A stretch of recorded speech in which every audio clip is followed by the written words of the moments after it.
Samahan nyo ako mag-ukay-ukay sa Cubao para maghanap ng boots dahil yung boots ko sira na. So ito dito nga pala sa may Cubao, sa may dress up, ang ganda kasi new arrival sila, meaning madaming bago. Meron dyan mga leather jacket, meron dyan hoodies. Ito, ang ganda na nakita ko, Inopia.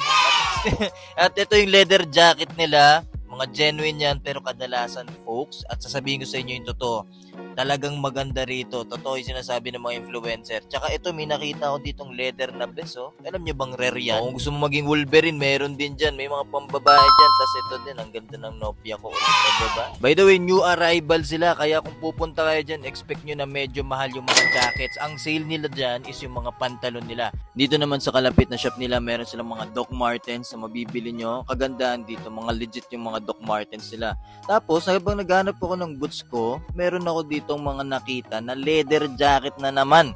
Ang lupit nung nahanap ko, tingnan nyo. Sa mahilig dyan mag-biker leather jacket, eto na. Yung tinatanong nyo, leather jacket ni Daniel Padilla. Ayan yun mismo pare. Blue Heroes yan ha. Yan yung malupit yan. Genuine siya.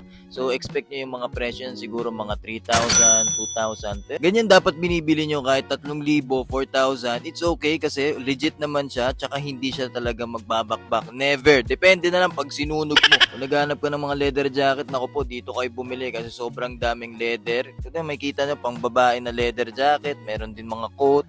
Ang kagandahan naman dyan sa shop na yan is tuloy-tuloy lang yung paghahanap mo. Mapapagod ka kasi sobrang daming magaganda. Pero syempre, yung goal natin, makahanap ako ng boots. Wala akong nahanap na boots sa paghanap ko sa ukay sa Cubao. Meron dyan, nakita ko Converse. Sira na rin kasi yung Converse ko pero wala eh. Wala akong makitang size 10, sayang. By the way, itong shop na to is 20% off sa mga sapatos nila. Kaya bumisita na kayo. So wala tayong nabiling boots, nakakalungkot. Yun na yung vlog natin. Maraming salamat sa nanood. God bless you.